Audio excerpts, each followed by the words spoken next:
gusto para mí poder compartir con ustedes el día de hoy el inicio de la Cátedra de Derecho Mercantil por el Instituto de Estudios Superiores de Investigación y Posgrado. Mi nombre es Denise Trejo, soy abogada, especialista en Derecho Laboral, magíster en Derechos Humanos y Democracia de América Latina y el Caribe. Actualmente estoy realizando una especialización en Derecho Administrativo. Me apasiona todo lo que es el conocimiento, mantenerme constantemente eh, adquiriendo herramientas para poder compartirlas con ustedes y bueno, esperemos que sea muy fructífero este tipo de encuentros. Estoy abierta a cualquier sugerencia, inquietud. Me gusta mucho que las formaciones o que los encuentros sean de tipo participativo. No me molesta que realicen intervenciones durante el desarrollo de la clase y quisiera pues también conocerlos un poco. No sé qué me pueda comentar Caterín o Felber al respecto. Muy buenos días. Sí, doctora, buenos días, ¿cómo están? En breve ya le habilito lo que es la cámara para que me pueda ver en forma de perfil. Por el momento, muy encantada con la nueva clase que vamos a tener de Derecho Mercantil y adquirir los conocimientos que usted va a impartir. Doctora, ¿qué tal? Muy buenos días. Felber Ponce les saluda desde el vecino país de Ecuador, desde la ciudad de Guayaquil. De igual manera, soy servidor público, trabajo en la institución Policía Nacional. Como puede apreciar, ahorita me encuentro presentándome a cumplir funciones, pero igual eso no me impide tener la predisposición de iniciar esta nueva etapa académica. Bueno, ya habiéndolos escuchado y les agradezco mucho que estén atentos a lo que es el encuentro. Respecto al plan de evaluación, considero muy oportuno y necesario que desde el día de hoy fijemos lo que es el plan de evaluación y las actividades que van a ser desarrolladas para la aprobación de la cátedra.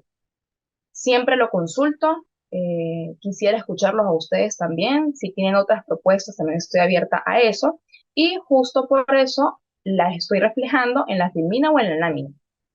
Entre las actividades que tengo establecidas, porque me gusta hacer práctica y considero que es la mejor manera en que ustedes visualicen los detalles de un tema en específico, considero que es importante que realicen un cuadro comparativo respecto a lo que es la letra de cambio, el cheque y el pagaré.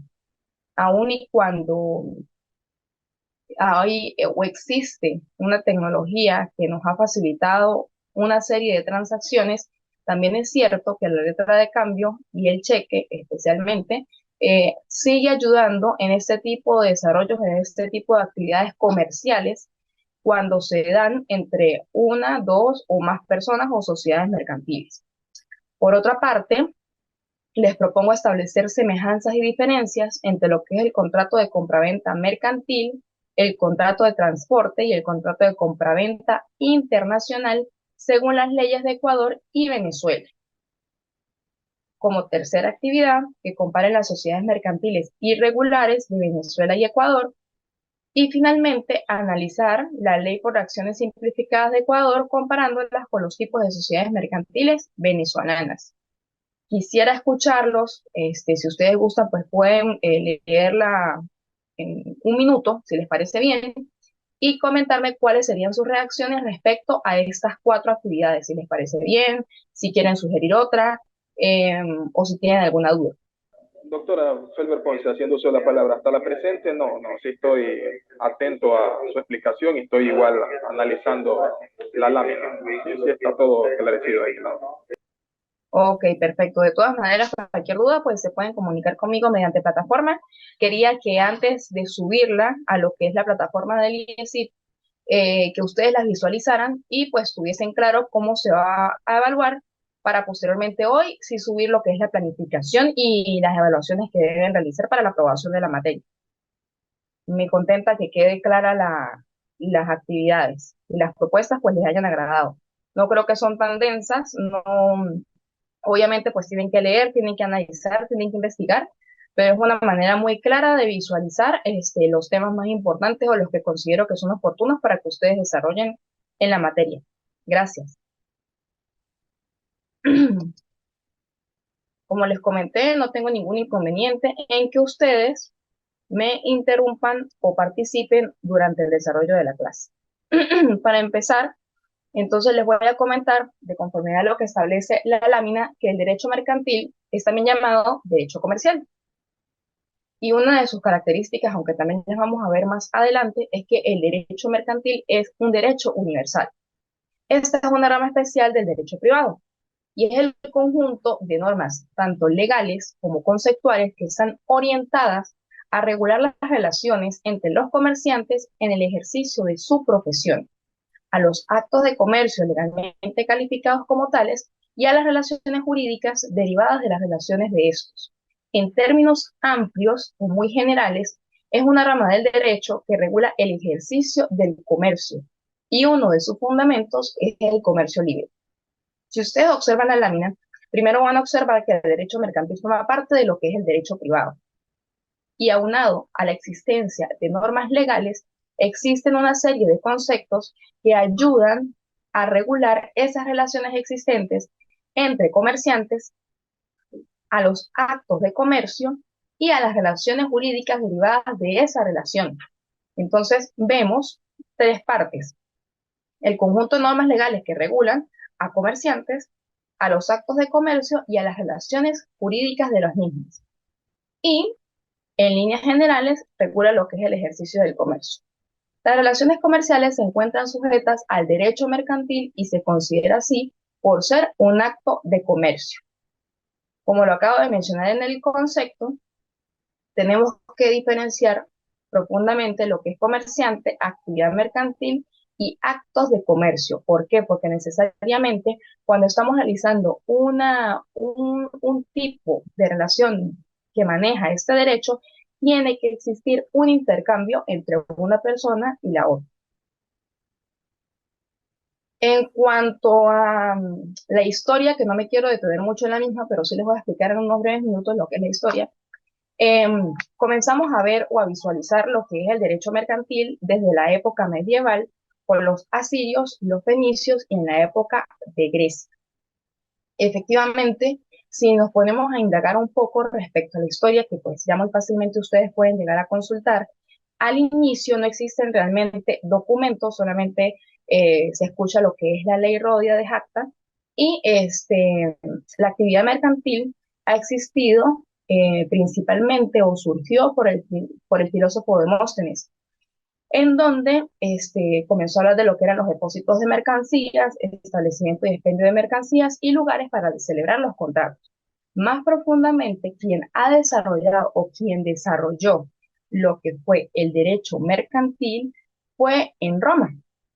Y en el derecho romano se establecían especialmente tres tipos de acciones: la acción recepticia, la acción inquisitoria y la acción ejercitoria. Con respecto a lo que es la acción ejercitoria, que en principio lo que se visualizan eran los armadores, que eran los responsables directos de cada uno de los barcos, y desarrollaba las actividades por cuenta propia y a su propio riesgo. Tenía que ver con todo lo que eran los elementos marítimos y cuidaba de la mercancía. Habían unos patronos, o existían unos patronos, los cuales contrataban a esclavos o hijos de padres de familia y se realizaba la acción ejercitoria. La mercancía era de otro y era reclamada a la persona del armador, que es el que le acabo de mencionar. Este armador era el que, como les acabo de mencionar, tenía la responsabilidad de velar por todas las actuaciones que se desarrollaban en el mar junto con su mercancía y todos los elementos marítimos. Cuidaba la mercancía a efectos de que llegara a buen puerto. Con respecto a la acción recepticia, se realizaba contra el capitán de la nave, deteriorada o pérdidas de efectos y equipaje de pasajeros. Él era el responsable. El cliente de un banquero podía exigir el cumplimiento de una obligación contraída para satisfacer una cantidad determinada en un día fijo con relación a un tercero. Y respecto a lo que es la acción inquisitoria, era contra la persona con quien se ha contratado por intermedio de un representante. Aunado a esto, quiero comentarles que en la época romana existían unas figuras interesantes referente a lo que vemos ahora, por ejemplo, en los tribunales.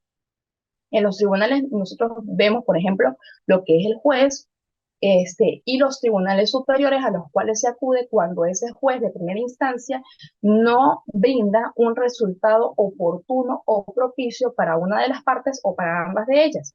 Es por eso que en esa época el cónsul era la persona que ventilaba los conflictos en primera instancia, para que ustedes me entiendan. Pero el sobrecónsul era aquella persona que se encargaba de revisar si existían contradicciones o algunas situaciones que podían ser mejoradas en la sentencia. Y por último se encontraba era el Consejo General de Comerciantes, que era el que resolvía lo que no podía realizar o resolver el sobrecónsul. Entonces, si lo vemos de esa manera, desde la época romana se estableció una serie de instancias para poder solventar los inconvenientes que se presentaran respecto al tema de los comerciantes. De por sí, ustedes van a observar en la materia que a los comerciantes en los inicios se considera una persona pues de escasos recursos, cosa que actualmente pues no se observa así. Si vemos al cónsul es como el juez, el sobrecónsul es la instancia superior a la cual se puede llegar a apelar o a ejercer algún recurso, y el Consejo General de Comerciantes es actualmente, por ejemplo, ¿perdón? ¿Pasó algo? Y el Consejo General de Comerciantes es lo que actualmente se conoce, por ejemplo, en Venezuela como el Tribunal Supremo de Justicia. Habiendo establecido lo que es la situación de los cónsules, el sobrecónsul y el Consejo General de Comerciantes, también les menciono que en esa época existían los estatutarios, quienes eran los que recopilaban esos dictámenes denominados estatutos o esas decisiones. Esto como para que tuvieran una breve idea de lo que era en la época las acciones que ejercían en el derecho romano, como les comenté, la inquisitoria, la inquisitoria o institutoria, la recepticia y la referente a la ejercitoria. Respecto a los criterios del derecho mercantil, está el ámbito objetivo y el ámbito subjetivo. Con respecto al ámbito objetivo, estrictamente, tiene que ver con lo que son los comerciantes y los actos de comercio. Y el subjetivo es la persona que lleva la calidad de comerciante. En cuanto a la relación con otras disciplinas jurídicas, que también me lo establece el pensum de estudios para compartir con ustedes, es importante destacar que el derecho mercantil tiene o guarda una estrecha relación con lo que es el derecho civil. El derecho civil contiene una serie de normas mercantiles. Está, por ejemplo, el caso del artículo 1649 del Código Civil venezolano, que establece el concepto de sociedades. Tomemos en consideración que el derecho mercantil nace también del derecho civil, pero justamente nace del derecho civil por la costumbre. Y más adelante observaremos que una de las fuentes del derecho mercantil es la costumbre. En cuanto al derecho al trabajo, el derecho al trabajo está estrechamente relacionado o conectado con lo que es el derecho mercantil. Por ejemplo, el personal que labora en una empresa se rige por las normas laborales. El derecho mercantil tiene que hacerlas cumplir y es auxiliar del comerciante. Y en este caso, pues yo me quiero detener un momento con ustedes porque considero que es muy valioso manejar ese tema. Existen muchas entidades de trabajo o patronos, jefes, eh, empresas, para que ustedes me entiendan, que se valen del derecho mercantil para evadir las relaciones laborales. Y justamente por eso, por ejemplo, en el caso de Venezuela, existe una jurisprudencia muy importante que establece lo que es el test de laboralidad. Y son una serie de ítems que se van revisando durante el desarrollo del juicio para investigar si durante la relación de trabajo o esa relación entre esas dos personas se va descartando si efectivamente era una relación netamente de derecho laboral o era una relación de derecho mercantil. Muchas personas pues se valen de esto teniendo conocimiento o ignorando realmente esta situación, pero es importante porque como ustedes también deben conocer, primero el derecho mercantil ha nacido de la costumbre, es más flexible que el derecho civil, podemos llegar y decir que es más informal, eh, pero es el hecho de que él sea de esa manera no quiere decir que va a incumplir con normas relacionadas con el derecho laboral, puesto que el derecho laboral es un derecho que contiene derechos a su vez que son irrenunciables. Entonces, independientemente que, por ejemplo, una persona llegue a renunciar, no quiere decir que no va a adquirir sus prestaciones sociales. No sé si queda clara esta situación. ¿Me escuchan?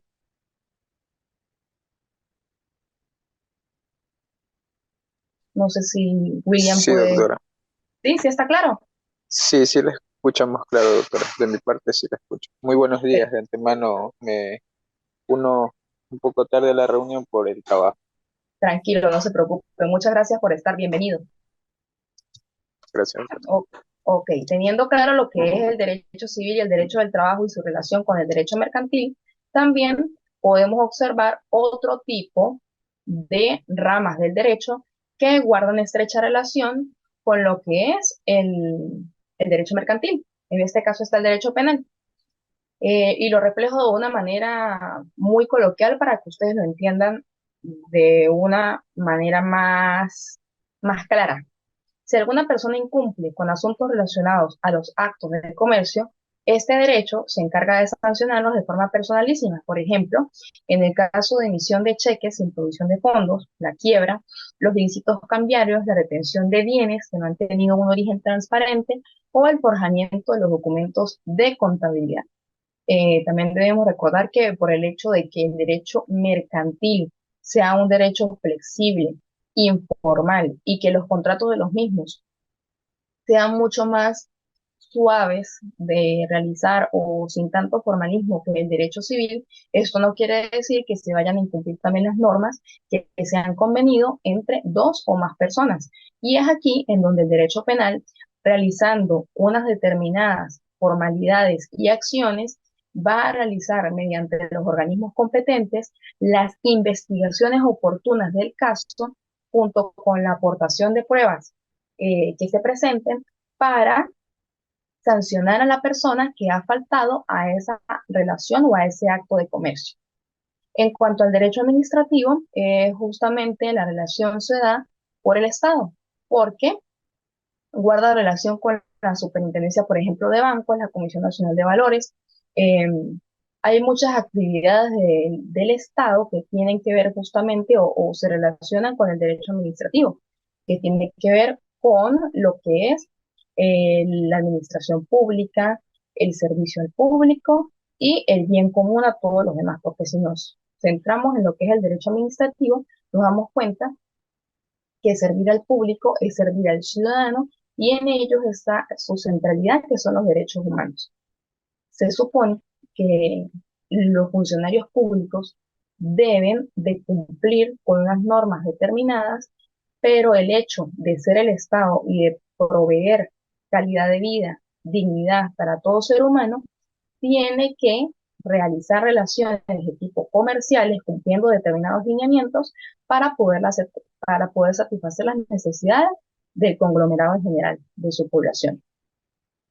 En cuanto al derecho agrario, están los artículos 4 y 5 del Código de Comercio, tiene que ver con la agricultura y la artesanía y la venta de cosechas futuras. Para eso, me permito leer el artículo 4 y 5 del Código de Comercio venezolano, y con eso, que establece que los simples trabajos manuales de los artesanos y obreros ejecutados individualmente, ya sea por cuenta propia o en servicio de algunas empresas o establecimientos enumerados en el artículo 2, no constituyen actos de comercio. ¿Por qué menciono el artículo 2? Porque el artículo 2, como lo vamos a ver más adelante en el encuentro, me establece que son actos de comercio.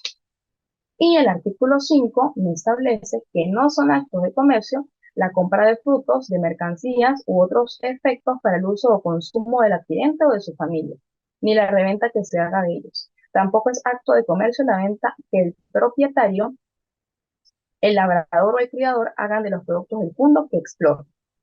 Y respecto al derecho procesal civil, se encuentra estrechamente relacionado, ya que el libro cuarto del Código de Comercio venezolano tiene unos vacíos o lagunas que cubre el Código de Procedimiento Civil. En cuanto a las ciencias no jurídicas, podemos encontrar que la economía política, bancaria y política es justamente por la forma en cómo está estructurado el Estado económicamente. Debe ayudarse justamente para ella, porque para eso es que debe planificarse y estructurarse para poder dar atención a todos sus ciudadanos.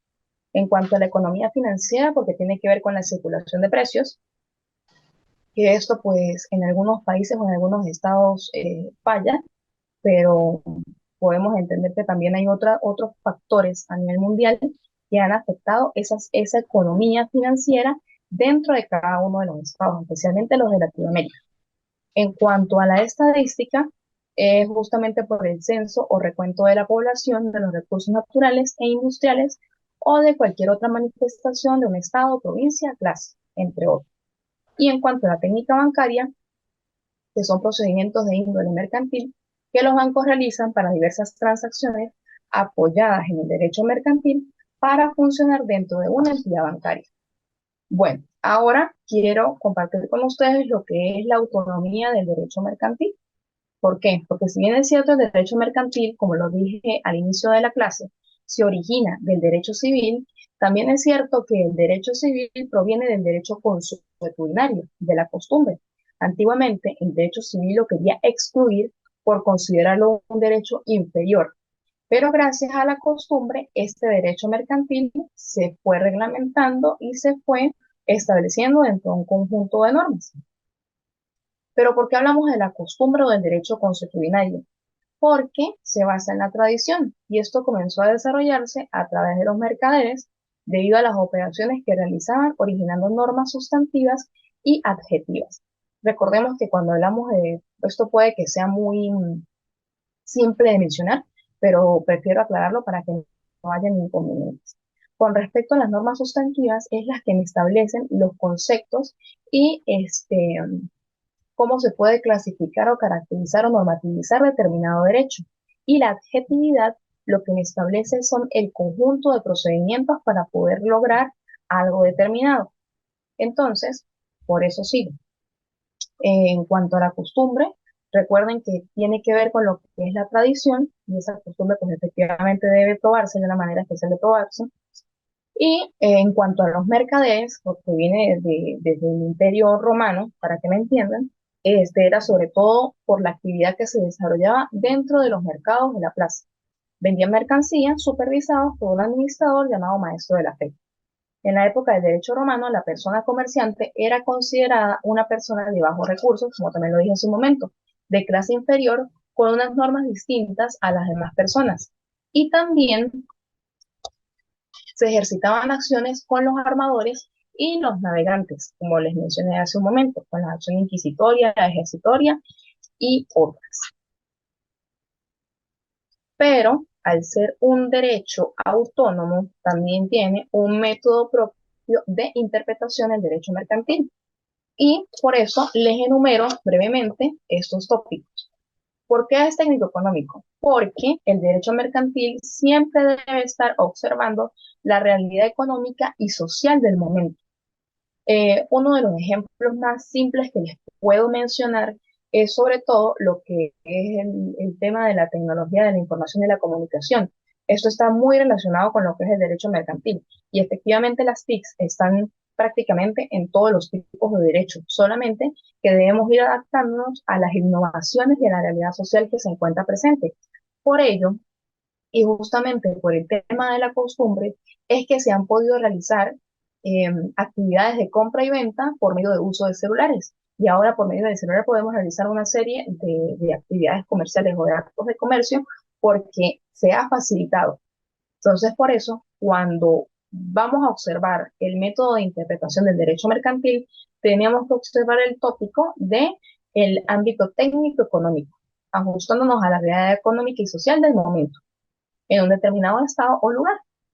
En cuanto al tópico histórico-legislativo, se debe analizar la evolución histórica de la norma para poder interpretarla.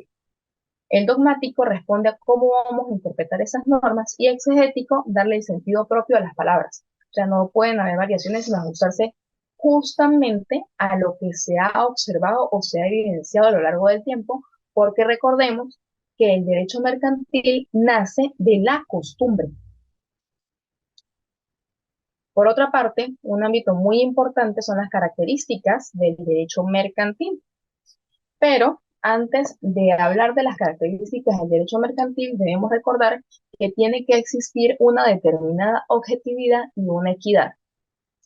Muchas personas llegamos a hablar fácilmente de lo que es el derecho a la igualdad, pero realmente tenemos que detenernos a pensar si cuando yo trato a una persona de manera igualitaria, estoy aplicando igualdad de condiciones. ¿Por qué? Porque efectivamente observamos, por ejemplo, que existe el género masculino y el género femenino, pero ante esta situación, el género femenino tiene unas necesidades diferentes a lo que es el género masculino. Allí es en donde yo debo aplicar también lo que es la equidad. Y en el derecho mercantil encaja perfectamente. ¿Por qué? Porque en los negocios y en las relaciones comerciales con terceros es importante que se plantee la igualdad de las partes. Y eso responde a un equilibrio frente a un acreedor y un deudor comerciante. Por eso es importante tener las reglas claras desde el inicio de estas actividades comerciales. Por ello, sobresalto lo que es la objetividad, que quiere decir que no se puede parcializar de una parte o de la otra, sino ver juntos un camino en común en igualdad de condiciones, tomando en consideración ciertamente lo que les digo, la equidad, y por otra parte también lo que les comenté al inicio de la clase, resaltar que el derecho mercantil es universal. Así son sus bases fundamentales y de allí es donde se ha ido desprendiendo su origen. Los estamentos y principios son estudiados por igual en todas partes del mundo y justamente por eso es que se han firmado estos tratados comerciales sin vulnerar las legislaciones internacionales. Como les mencioné, recuerden siempre o tengan presente que el origen de el derecho mercantil se remonta a la época del derecho romano. Por otra parte, entre otras características del derecho mercantil, podemos mencionar la famosa costumbre, la cual toma fortaleza en esa materia, por ejemplo, las compras por teléfono, lo permite la costumbre, que lo mencioné en su momento, y se caracteriza por ser diversas tanto localmente como nacionalmente. Y en la medida que pasa el tiempo, pues muchas cosas han ido avanzando o muchas actividades han ido avanzando. Incluso ya comentan que, por ejemplo, de aquí a unos 5 años aproximadamente, las personas van a dejar de usar la telefonía móvil celular y lo que van a realizar es todo tipo de actividades relacionadas con la realidad virtual. La realidad virtual está siendo tendencia, más desarrollada en unos países que en otros, ciertamente, pero sí estiman los expertos que de aquí a 5 años las personas lo que van a usar es la realidad virtual y ya van a tirar de lado los teléfonos celulares. Esto mismo va a ser trasladado a lo que es las actividades de comercio y efectivamente pues vamos a lograr evidenciar este tipo de actuaciones o actividades comerciales mediante la realidad virtual. Aunque también hay que tener sumo cuidado y observar qué ha hecho la costumbre a lo largo de la historia para poder ajustar las normas de la manera más adecuada posible. ¿Por qué decimos que una de las características del derecho mercantil es profesional? Porque el derecho mercantil resuelve conflictos y la actividad propia de los empresarios. Respecto a la celeridad, como les dije también hace un momento y se los he repetido ya varias veces en la clase, la celeridad porque es muy diferente de un contrato mercantil a un contrato civil. Por ejemplo, la letra de cambio, el cheque y el pagaré es mucho más informal el derecho mercantil que el derecho civil. El derecho civil tiene más especificidades, los contratos son bastante extensos y son muy formales. En cambio, en el derecho mercantil es más flexible en ese tema. Otra de las características es que el derecho mercantil es un derecho progresivo porque se actualiza de conformidad a esa evolución social y económica de acuerdo a las condiciones sociales. Justamente por eso esto guarda relación con lo que es un método propio de interpretación, en donde tiene que ajustarse a esa realidad económica y social del lugar en donde se está desarrollando. Y se habla también que otra de sus características es que es de crédito, de confianza y de seguridad, porque el derecho mercantil tiene que ver mucho con la reputación de los comerciantes. Esos comerciantes viven de las personas que generan intereses y rentabilidad. Tiene más referencia la persona que compra a crédito que aquella persona que cobra de contado. Los comerciantes requieren un comportamiento muy diferente. Hay personas o hay empresas que les surge o les parece mucho más rentable que la persona compre a crédito o a cuotas que comprar de contado. Entonces, cada una de las partes, de cierta manera, se va viendo beneficiada de conformidad a sus circunstancias y por ello esta es una de sus características. En cuanto a la buena fe, el comportamiento, como lo dije hace un momento, es muy importante y debe existir entre los comerciantes. Porque, hablándolo coloquialmente, los comerciantes se van haciendo una determinada fama o van siendo conocidos en ese grupo o en ese gremio y así es como van aumentando las relaciones comerciales. ¿Hasta ahora está claro o tienen alguna duda? Por favor, William, Felber o Luis. Quisiera escucharlos, por favor. ¿Qué me pueden comentar respecto a lo que fue el inicio de la clase con derecho mercantil, sus características, su método de interpretación propio, un poquito de lo que fue su historia en el derecho romano? ¿Qué me pueden comentar? Para mí, en lo personal, muy clara la explicación sobre lo que es el derecho mercantil, eh, iniciándose las bases desde el derecho civil, como usted lo expresaba. De ahí se nace prácticamente, como usted lo dice, coloquialmente, y muy clara para mí la clase de doctora. Ok, excelente, muchísimas gracias. No sé si Felber o Luis tengan alguna opinión. Por lo visto, pues también no sé si es que están un poquito ocupados en su trabajo, pero les agradezco su asistencia a la clase. Muchas gracias, William, eres muy amable. Bueno, no siendo más, yo voy a iniciar con el tema a continuación, que es referente a los actos de comercio. Es un tema bastante importante, pero también es un tema que espero que también sea entendible, como lo fue la introducción a lo que es el derecho mercantil. Con respecto a los actos de comercio, hay mucha discusión en la doctrina cuando vamos a consultar los actos de comercio, porque ha costado bastante a lo largo del tiempo llegar a definirlo o a conceptualizarlo. Existe la teoría de la concepción del acto de comercio que establece entre ellas una concepción económica. Esta concepción económica tiene que ver con la transmisión y distribución de determinados bienes y servicios. Pero también encontramos la concepción por el objeto y la forma que señala que cuando el objeto tiene que ver con bienes de naturaleza mercantil, es un acto de comercio. A su vez, la concepción subjetivista tiende a señalar que son actos de comercio todo aquel acto que realiza el comerciante. Y la concepción de la repetición masiva, como su nombre lo dice, es el acto de comercio porque tiene una repetición masiva de esos actos de derecho mercantil. Por eso vuelvo otra vez al tema de la costumbre. Y la concepción legal son actos de comercio todos aquellos calificados así por la ley. Si nos resumimos a esta concepción que tiene la doctrina, también podemos observar que esta teoría tiene una serie de críticas, porque a lo que se ajustan o a lo que apuntan los críticos es que cómo quedan las otras figuras o las otras situaciones que se quedaron fuera de esos comentarios que da esta teoría. Por ello, existen 4 principios que nos pueden conducir a aclarar que es un acto de comercio. La primera de ellas es la interposición en el cambio de bienes y servicios. Para que un bien o un servicio llegue a un consumidor, tiene que pasar por una serie de etapas, desde la materia prima hasta el comerciante final, y cada una de esas etapas debe pagarse.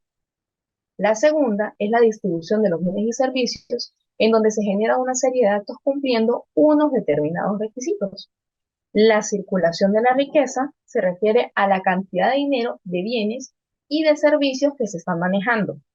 Y la especulación es la ganancia estimada prudencialmente por el comerciante, que es el margen de ganancia o de rentabilidad sin connotaciones de usura o sobreprecio. Esto lo estamos hablando desde la academia y desde el deber ser. Pero si nos detenemos a analizar estas situaciones, ventilando el primer tópico que tiene que ver con las etapas de los bienes y servicios y que cada una de ellas debe ser pagada, estamos completamente de acuerdo. Con la distribución de los bienes y servicios, que deben generarse unos actos que cumplen unos requisitos determinados, estamos claros, y efectivamente la circulación de la riqueza. Pero en el cuarto tópico, en el cuarto ítem, es donde yo considero que es de suma preocupación. ¿Por qué? Porque muchos comerciantes o muchas personas dentro de este círculo de lo que son los actos de comercio se aprovechan y realmente llegan a lo que es la usura y el sobreprecio. Entonces, ya hablar de esa ganancia estimada prudencial por el comerciante eh, es un poco difícil de hablarlo en una realidad en donde las personas quieren aprovecharse más de unas situaciones o de otras personas para ganar más de lo que realmente debería. Y por ello, pues también en otros lugares es que existe tanta competencia entre los comerciantes. Y pues realmente es lamentable porque la idea es que, como lo dice el Código de Comercio venezolano, como se dice en general, el hecho de que sea su profesión, los comerciantes con todo el respeto que se merecen, tampoco deben aprovecharse de la condición que tienen para que sus usuarios o sus clientes sean víctimas pues de usura o de ese sobreprecio. Teniendo claro esto, yo les voy a compartir un pequeño concepto de lo que son los actos de comercio. Y el acto de comercio es aquel negocio o contrato que se inicia con la interposición en el cambio de bienes y servicios conjuntamente con la distribución de los mismos y tiene como fin la circulación de la riqueza, cuyo objetivo principal es la ganancia o rentabilidad. Necesariamente tiene que existir un cambio. Entonces, tal como lo mencioné en esos cuatro tópicos anteriores, tenemos claro que esto es un negocio o un contrato, en donde se intercambian bienes y servicios. Esos bienes y servicios tienen que distribuirse para que finalmente circule la riqueza y el fin último de este es la ganancia o la rentabilidad.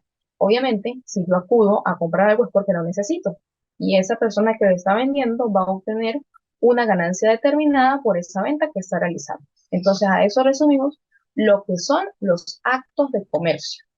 ¿Tienen claro este punto? Bueno, ya habiendo escuchado lo que es un pequeño concepto de los actos de comercio, voy a pedirles permiso para leer el artículo 2 del Código de Comercio venezolano, en donde me establece que son actos de comercio ya de parte de todos los contratantes y ya de parte de algunos de ellos solamente. ¿Por qué me habla así el artículo 2 del Código de Comercio? Porque de conformidad a la clasificación de los actos de comercio, existen unos actos de comercio que son absolutos y actos de comercio relativos. Los actos de comercio absolutos son aquellos que se realizan por comerciantes o no comerciantes, pero su naturaleza es mercantil. A su vez, esa se subclasifica en la creación de empresas, la compra y venta de empresas o establecimientos comerciales, las operaciones cambiarias, las operaciones de bolsa y las operaciones de navegación. Y están también los actos de comercio relativos, que son aquellos que se realizan dependiendo de determinados factores. En este caso son tres. Primeramente, la intención de las partes. Por ejemplo, como lo dije hace un momento, comprar algo buscando rentabilidad. Yo compro algo porque lo necesito y la otra persona pues genera una ganancia. El hecho de que yo invierta en eso, efectivamente me da una ganancia, pero para la persona que lo está vendiendo también es una ganancia. La causa de las partes, o sea, qué motivó a ese tipo de intercambio y el sujeto que realiza el acto, es el que le da el carácter de acto mercantil. Y por otra parte, se encuentran que se clasifican dependiendo del sujeto. Son unilaterales cuando una sola de las partes es comerciante y bilateral, efectivamente, como su palabra lo dice, es cuando ambos son comerciantes y ambos quedan obligados. Teniendo claro lo que es la clasificación, que es unilateral, bilateral, absoluto o relativo, el Código de Comercio venezolano, por ejemplo, me establece que la compra, permuta o arrendamiento de cosas muebles hecha con ánimo de revenderlas, permutarlas, arrendarlas o arrendarlas en la misma forma o en otra distinta y la reventa, permuta o arrendamiento de estas mismas es un acto de comercio relativo. La compra o permuta de deuda pública u otros títulos de crédito que circulan en el comercio también es un acto de comercio relativo. Pero el numeral 3 me establece la compra y venta de un establecimiento de comercio y de las acciones de las cuotas de una sociedad mercantil.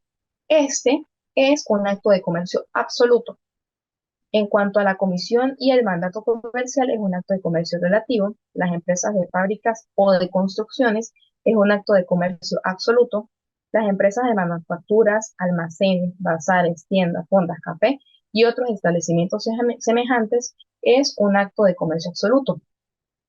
Las empresas para el aprovechamiento industrial de las fuerzas de la naturaleza, tales como los de producción y utilización de la fuerza eléctrica, es un acto de comercio absoluto.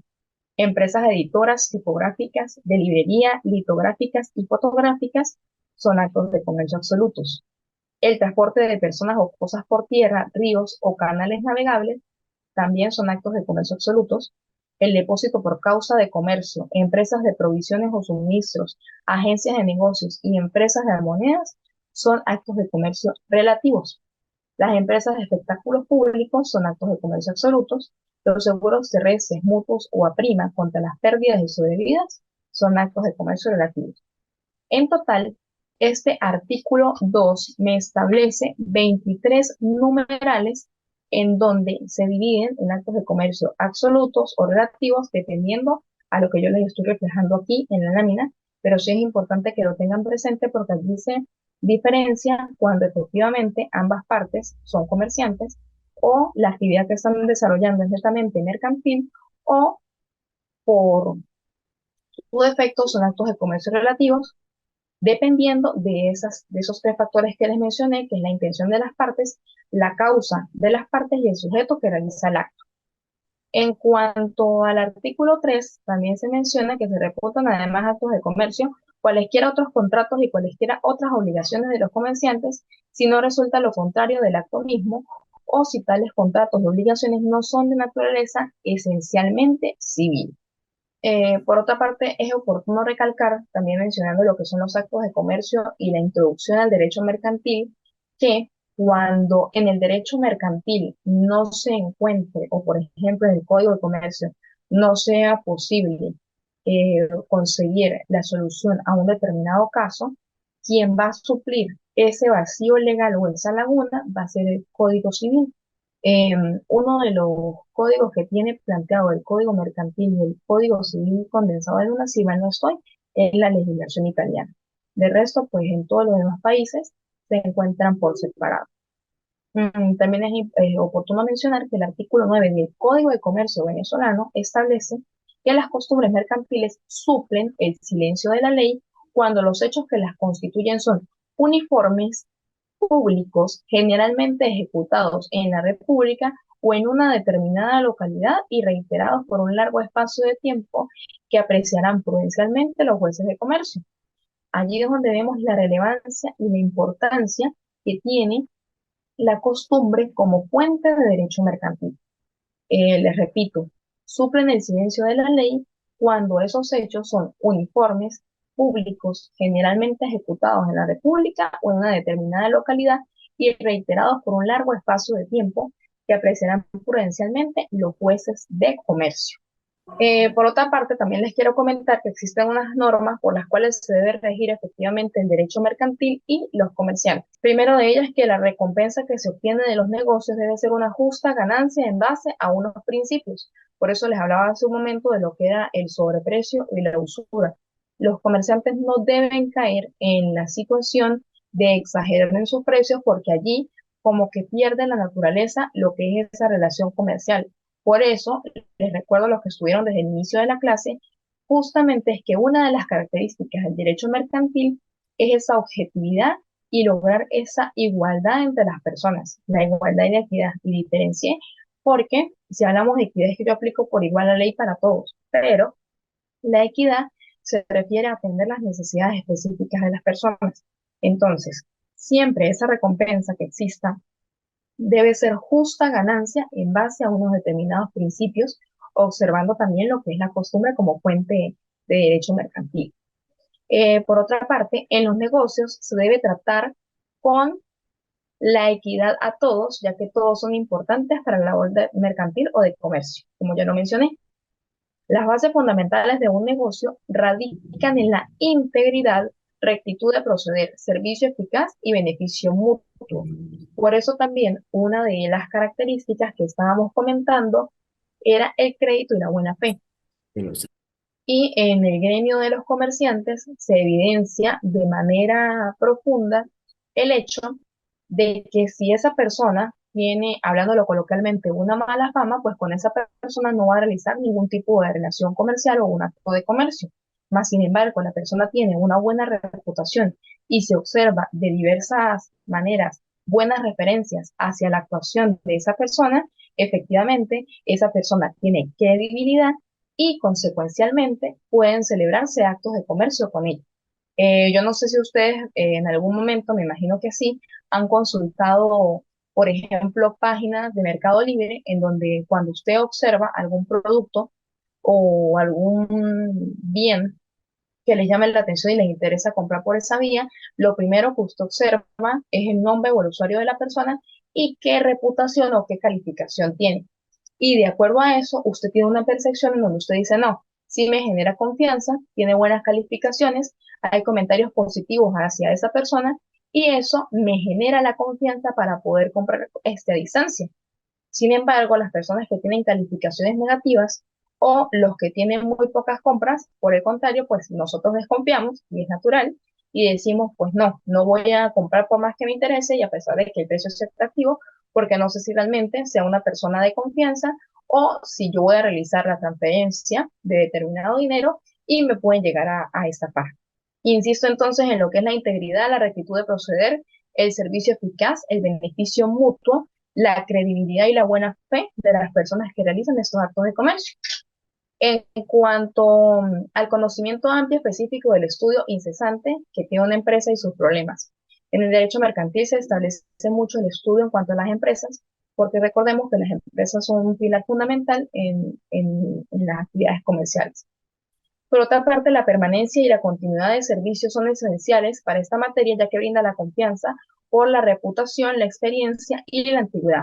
Vuelvo otra vez al tema de la credibilidad y la buena fe en el desarrollo de actos de comercio entre diversas personas o empresas. Y las obligaciones para consigo mismo y para la sociedad también son importantes, porque por más de que nosotros como comerciantes estemos ejerciendo del comercio una profesión, también tiene que ver con el servicio que le brindamos a la colectividad en general y si no fuera de esta manera, pues sería imposible que se realizaran esos actos de comercio, ¿no? Como los estaba mencionando hace un momento, existen estas etapas del acto de comercio, desde su inicio hasta el consumidor final, la distribución de los mismos y la circulación de la riqueza. Además, los contratos deben darse bajo los principios de la equidad y de la buena fe, no ha de engañarse al comprador y el derroche, ya sea de cualquier tipo, tiende a la eliminación de los servicios dados y deben prohibirse los excesos de crédito, aun y cuando los créditos sean favorables, también el exceso de los mismos pues también podría traer un desequilibrio normalmente. En cuanto a la competencia desleal, que está a la orden del día, también hay que tomar en cuenta esa situación, sobre todo actualmente, y los arreglos entre comerciantes deben ser arreglados mediante contratos privados o arbitraje comercial. ¿Alguno de ustedes sabe qué es el arbitraje? Justamente el arbitraje es uno de los medios alternativos de solución de conflictos. En algunos países tiene mayor auge que en otros. Por ejemplo, he observado que en Perú realizan mucho el agotamiento de la vía arbitral antes de acudir a una vía judicial, ¿no? Y este tema es bastante importante porque mediante ese uso de los medios alternativos de solución de conflictos y el uso del arbitraje, las condiciones entre las partes pues son muy diferentes. ¿Por qué? Porque primero no estás ante la presencia de un juez que muchas veces, a pesar de tener el conocimiento profundo respecto al derecho, desconoce otro tipo de situaciones y puede que por más ajustada que esté a la norma esa decisión, ambas partes, la ganadora y la que pierde, no se encuentren satisfechas con ese resultado. ¿El arbitraje que viene? El arbitraje viene a solventar los conflictos de una manera consensuada, porque existe entre ellos el acuerdo de voluntades en donde son elegidos determinados árbitros expertos en la materia que se va a solventar y de allí emana lo que es un laudo arbitral y ese laudo arbitral debe ser cumplido por ambas partes porque justamente por eso es que se han sentado a negociar y a escucharse en donde se busque que el resultado del mismo satisfaga a ambas partes. Aunado a ello, también existe, por ejemplo, lo que es la mediación, la conciliación y son otros medios en donde se solventan conflictos bastante interesantes porque también busca desahogar esa vía jurisdiccional que ha estado siempre llena de muchas causas en donde a lo largo de los años puede que no tengan respuesta. No sé qué me puedan compartir ustedes respecto al conocimiento que tengan de los tribunales en Ecuador, pero por ejemplo, aquí en el área civil, ojo, estoy yendo en el área civil, hay casos que tienen más de 10 y 15 años y el juez lamentablemente no los ha decidido. No sé cómo sea en su país. Doctora, lo que acá bueno, en nuestro, para no llegar a esas instancias legales, tal vez llegar a una mediación, son específicamente los centros de mediación, son los que hacen de árbitro para, en caso de que las personas lleguemos a un acuerdo eh, de diferentes problemas que se puedan solucionar mediante esa vía. Excelente, pero en cuanto a los tribunales, ¿existen muchas causas y demoran mucho en las decisiones de las mismas o dentro de lo que cabe, entendiendo la actividad de la administración pública y que efectivamente no todo lo que se aspira a tener en la ley se lleve a cabo como es porque tenemos que ajustarnos a la realidad? ¿Demoran mucho las decisiones o por el contrario, no es tan extenso el tiempo que debe esperar la persona para obtener un resultado? Dependiendo del caso, doctora, dependiendo del caso, porque digamos son temas un poco más sencillos como los que se lleva a resolver allá, porque ya temas legales más fuertes siempre las personas tienden a ir a los tribunales y lleva su tiempo, como todo proceso legal. Sí, señor, así es, efectivamente. Eso es algo que sumamente preocupa y nos gustaría, por ejemplo, en el caso de Venezuela, ojo, estoy hablando de Venezuela, que las personas tuvieran más confianza en el uso de esos medios alternativos, ¿no? Claro, eso también como profesionales del derecho y como colectividad en general también tenemos que fomentarlo, porque qué mejor que nos podamos sentar en un nivel donde estemos en igualdad de condiciones, ambas partes sean efectivamente escuchadas y se ventilen realmente los intereses de las mismas o por qué existen esas diferencias. De allí radica todo y me gusta por eso mucho la legislación peruana, porque antes de acudir a los tribunales se acude a los centros de arbitraje. Aquí por el contrario no. Aquí la mayoría de asuntos son solventados en los tribunales y hay muy poca confianza en lo que es el arbitraje. Pero pues ya últimamente se ha dado mayor auge, se cree más en la mediación, incluso en lo que es el área laboral y en el área de protección de niños, niñas, adolescentes. Hay una fase en el inicio que establece la mediación. En el ámbito laboral, su tiempo, desviándome un poquito de la materia, es de 4 meses con una sola audiencia y esa audiencia puede ser diferida cuantas veces lo considere necesario la juez que lleva el proceso para lograr que las personas lleguen a un acuerdo sin avanzar a lo que es el juez, de, en donde se va a ventilar una audiencia de juicio oral y pública y pues se van a tomar en cuenta efectivamente son las pruebas, no tanto lo que diga una parte y la otra en una mesa redonda. En el caso de los tribunales de protección, tomando en cuenta el interés superior del niño, niña, adolescente, hay algunos temas o algunos tópicos de esa materia por el interés superior del niño que se ventilan justamente con la mediación, pero no todos los temas pueden ser ventilados allí porque cuando son derechos que han sido vulnerados, pues no pasarían a esa fase, sino que pasan a otra fase que no tiene nada que ver con la mediación. Pero efectivamente es un medio para resolver conflictos mucho más ameno, agradable y expedito que acudir a la vía jurisdiccional. Teniendo claro ya lo que es la introducción o como un repaso de lo que es el derecho mercantil, sus inicios, cuáles son sus características, mencionando lo que son los actos de comercio, su clasificación. Eh, Paso rápidamente, y disculpen que vaya un poquito rápido, pero también quiero aprovechar este, el tiempo para que se desarrolle el mayor contenido eh, y que ustedes pues se lleven una buena base y a partir de allí pues también puedan desarrollar lo que son las actividades. Reitero, si alguno de ustedes quisiera repasar las actividades que yo les planteé al inicio de la clase, porque sé que hubo unos que se conectaron luego del inicio de la misma por sus trabajos, no tengo ningún problema. Al final de la clase podemos volver a verificar esas actividades y ustedes me dicen si quieren aportar o quieren sugerir otras. ¿Les parece bien? Sí, mi doctorita. Muy bien, doctor. Chévere. Doctora, ¿será factible tal vez que ya que la clase está grabando, se pueda reenviar esa clase por medio de los medios de comunicación que es el WhatsApp? Efectivamente, la universidad tiene, guardará en la nube esa grabación y ustedes la pueden visualizar. De todas maneras, yo comparto con ellos la inquietud de ustedes y estamos en contacto con todo gusto. Claro que sí. Entonces, siguiendo con el otro tema, que es un tema bastante agradable, pero es importante también diferenciarlo, encontramos lo que es la persona del comerciante. Y de conformidad con el artículo 10 del Código de Comercio venezolano, ojo con eso, son comerciantes los que teniendo capacidad para contratar hacen del comercio su profesión habitual y las sociedades mercantiles. De allí observamos inmediatamente que existen dos clases de comerciantes, el individual o el colectivo social. El individual no tiene socios o asociados, es toda persona natural que ejerce en nombre propio y que con responsabilidad realiza unos actos de comercio de manera profesional con fines de lucro, representado a través de las firmas personales, requisitos indispensables, de ello es la capacidad. En el caso venezolano, por ejemplo, se acude al CENIAT, que es el organismo que lleva el tema de tributos. Recordemos que la parte del derecho tributario depende de, del derecho administrativo también.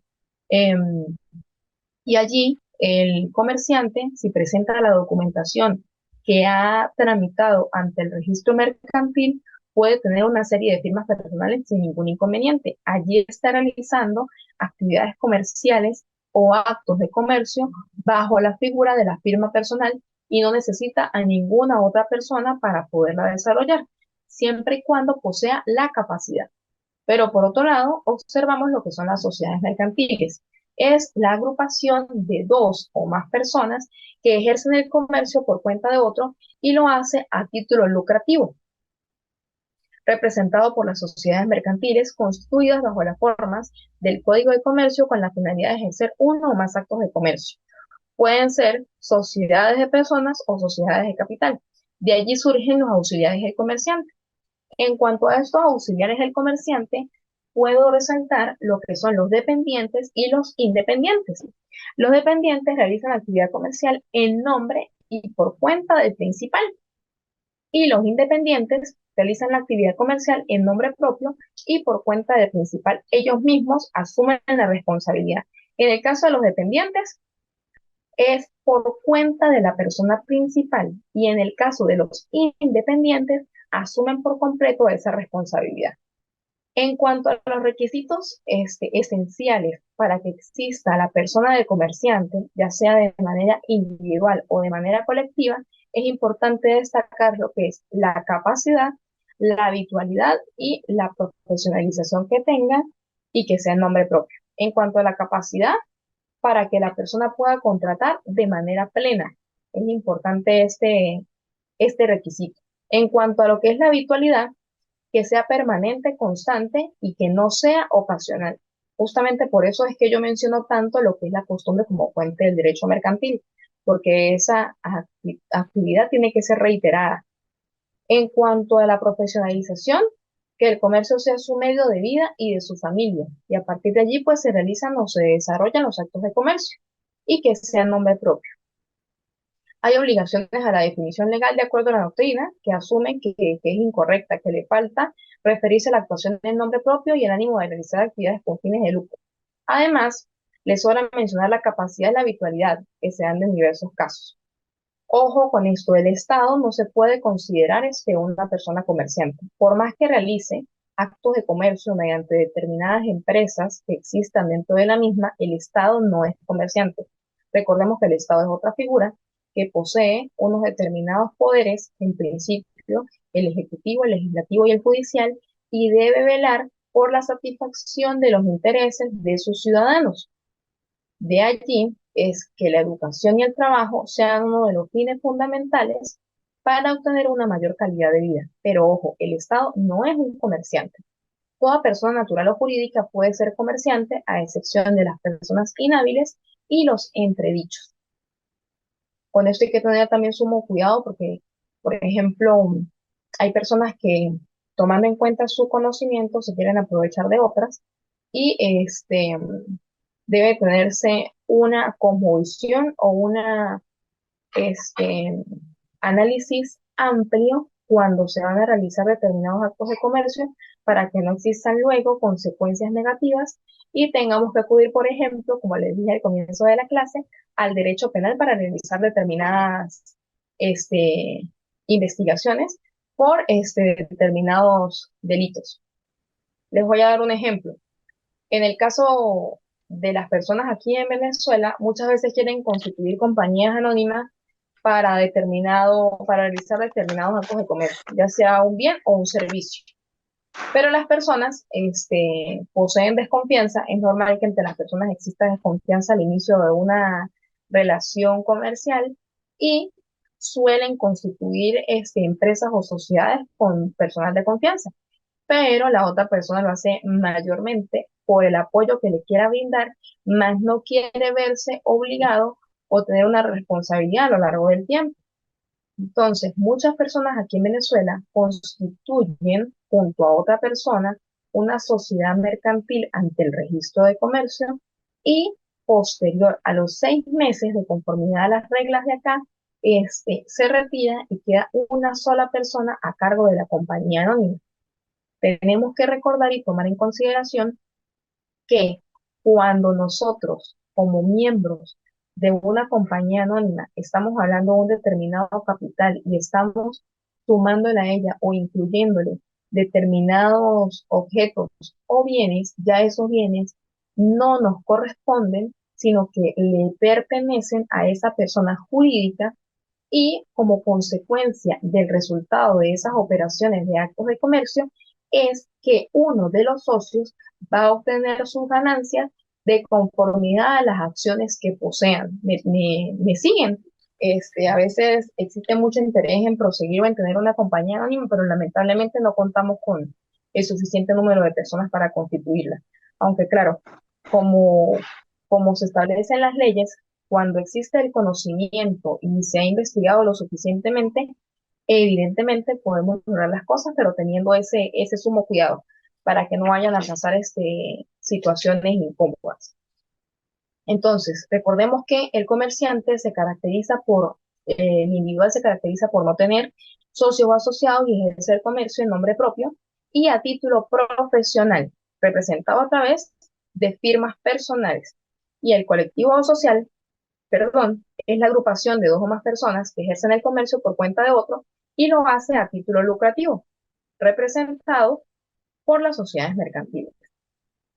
El comerciante individual tiene un requisito indispensable, que es que tenga capacidad, y el colectivo está creado por un ente jurídico distinto, como lo acabo de mencionar, para cumplir con una serie de formalidades legales.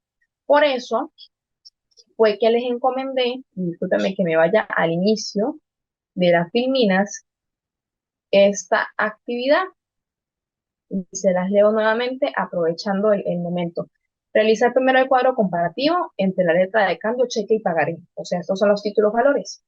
Establecer semejanzas y diferencias entre el contrato de compraventa mercantil, el de transporte y el contrato de compraventa internacional según las leyes de Ecuador y Venezuela, para que ustedes vean un poco lo que es el derecho comparado.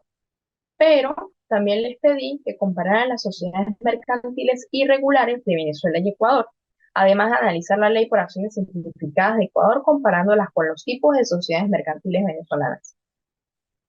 ¿Qué les parece a ustedes o cómo creen ustedes a qué se refiere esta actividad de las sociedades mercantiles irregulares? ¿Qué se les viene a ustedes a la mente cuando yo les hablo de sociedades mercantiles irregulares? Irregulares, que no están constituidas legalmente, doctora.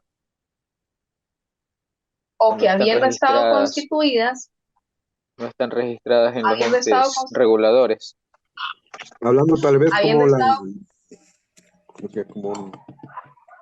como el contrabando, tal vez. habiendo estado constituidas de cierta manera o habiendo cumplido unas determinadas formalidades, ha transcurrido el tiempo, se siguen desarrollando actividades o actos de comercio, pero lamentablemente los socios de esa compañía o de esa sociedad mercantil dejaron de cumplir esas formalidades ante el registro mercantil y ante otras instancias que son necesarias cubrir y responder para poder tener todo al día. Efectivamente, me gusta que estén atentos a la clase. Muchas gracias. Gracias por eso. Por otra parte, les comento, como les decía, que en principio toda persona natural o jurídica puede ser comerciante, a excepción de las personas inhábiles, entredichos o inhabilitados, además de los incapaces. Recordemos que los incapaces son los menores de edad, los que tienen un régimen especial y en especial pues los que son niños, niñas, adolescentes. En el caso de que se desee que participen niños, niñas, adolescentes, deben ser representados por una persona que no les vaya a perjudicar sus derechos y sus intereses. Hasta ahora vamos bien con la clase, ¿no? Em, Cuando participan niños, niñas, adolescentes y es representado por una persona que vele por sus derechos y sus intereses, es donde intervienen los tribunales de protección del niño, niña y adolescente. Tomemos en consideración que la Convención de los Derechos del Niño es una de las convenciones que ha sido suscrita y ratificada por la mayoría de los estados a nivel mundial. Pero cuando nos detenemos a observar las circunstancias reales de lo que es el pleno desarrollo del interés superior del niño y de los demás derechos no está tan ajustado a lo que se establece en las leyes. Esperemos que estas situaciones vayan a ser mejoradas y realmente fortalecidas en pro de ellos y no que lamentablemente se manifieste lo que se ha manifestado en muchos lugares. Por ejemplo, tomo en consideración el caso venezolano, en donde hay demasiadas situaciones de corrupción por, por otros factores que no llamo a la clase para no convertirla o no tergiversarla. Pero sí considero que es oportuno observar estos detalles porque, como les digo, hay que tener una cosmovisión de las situaciones y para que realmente un derecho se desarrolle de la mejor manera, también hay que tomar en cuenta el desempeño de otras ramas del derecho para que exista efectivamente un equilibrio. Por otra parte, también les quiero comentar que el comerciante ha sido tergiversado también o se ha querido soslayar o dejar de un lado por el llamado derecho de la empresa. Ahora se habla más del derecho de la empresa que del derecho mercantil, pero no podemos dejar de lado de que por costumbre el comerciante desde inicios del derecho romano ha realizado muchas actividades en nombre y por cuenta propia y así debe seguir. Em, Recordemos la capacidad, lo que son las sociedades mercantiles, la habitualidad, el ámbito profesional y el nombre propio. En cuanto a las prohibiciones para ejercer el comercio, tomemos en consideración que son las que están establecidas en la ley, se establecen prohibiciones con el público y las que señala la ley del orden público y las buenas costumbres, que es de derecho público, ningún funcionario puede negociar con el Estado, pero puede realizar efectivamente actos de comercio.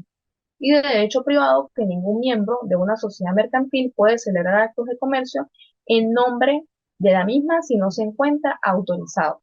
Recordemos que cuando se constituye una sociedad mercantil, se constituye basado en unos determinados estatutos que son verificados por el instituto competente, que en este caso puede ser el registro el registro de comercio, y de allí se va a ventilar y se va a velar porque no vaya en contra ni de las leyes ni de las buenas costumbres. Tomando en cuenta esto, es que podemos desarrollar estas actividades comerciales sin dejar de lado otras formalidades. Y la empresa pues está dirigida y organizada por una persona denominada empresario y esta es la tendencia contemporánea, como les dije hace un momento. Son varios tips que les estoy dando en la clase, pero que es importante que ustedes pues tengan en cuenta, ¿no?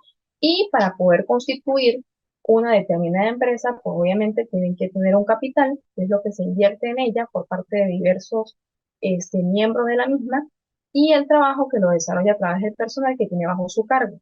Ojo, les reitero, cuando es constituida una sociedad mercantil, el dinero que se ha invertido de conformidad a los socios o a las personas que le están constituyendo no siguen en nombre de esos socios, sino que ellos participan de conformidad con las acciones que están aportando y consecuencialmente, luego de realizar determinados actos de comercio, las ganancias son proporcionales al determinado número de acciones que posean en la misma. No por el hecho de que yo aporte determinada cantidad de dinero, yo soy dueña de ese dinero en la empresa, sino que es proporcional a las acciones que se tengan y a los estatutos formulados ante el registro de comercio. ¿Queda claro?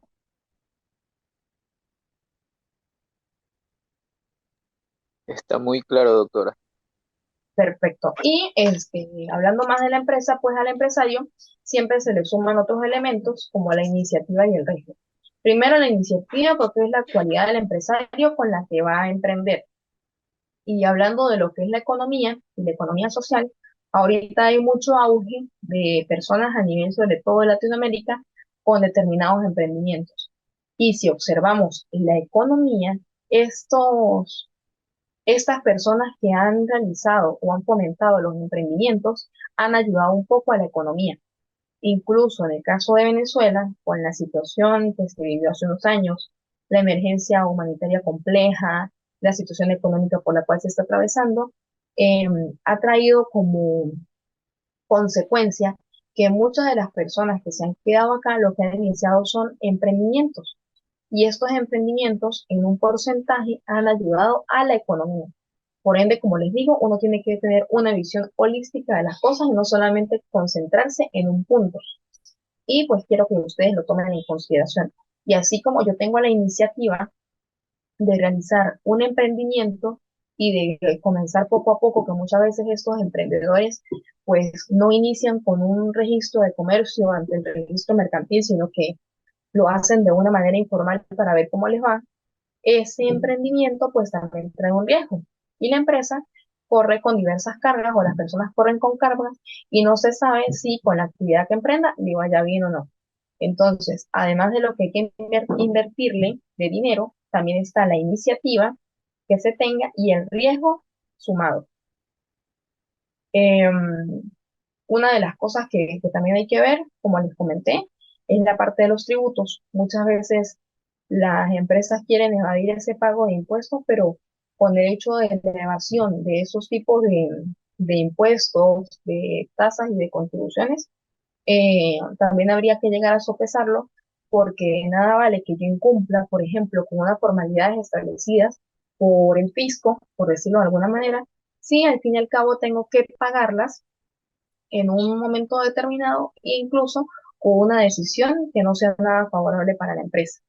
Allí hay que ver también, como lo veremos adelante, lo que es el atraso y la quiebra. Por eso es que muchas empresas pues, también se van a quiebra, porque no se hace una verdadera planificación de las actividades que está desarrollando. Como les mencioné hace un momento también, están los auxiliares del comerciante, que son aquellos que colaboran y apoyan en la actividad comercial al principal o comerciante y se subdivide en los auxiliares dependientes, que dependen del principal, como se los mencioné, y los auxiliares independientes, que colaboran y trabajan con el comerciante, pero lo hacen en nombre propio y por cuenta de ellos mismos. O sea, ellos sí tienen responsabilidad, aun y cuando sean auxiliares. Bueno, muchísimas gracias, muy amable por haber compartido con ustedes. Estamos en contacto y ya saben que en cuanto pueda les subo a plataforma las actividades y la planificación y otro material que sea útil para ustedes. Muchísimas gracias, que tengan excelente día. Igualmente, mi doctora. Excelente día. Muy amable, igualmente, doctorita, cuídese mucho.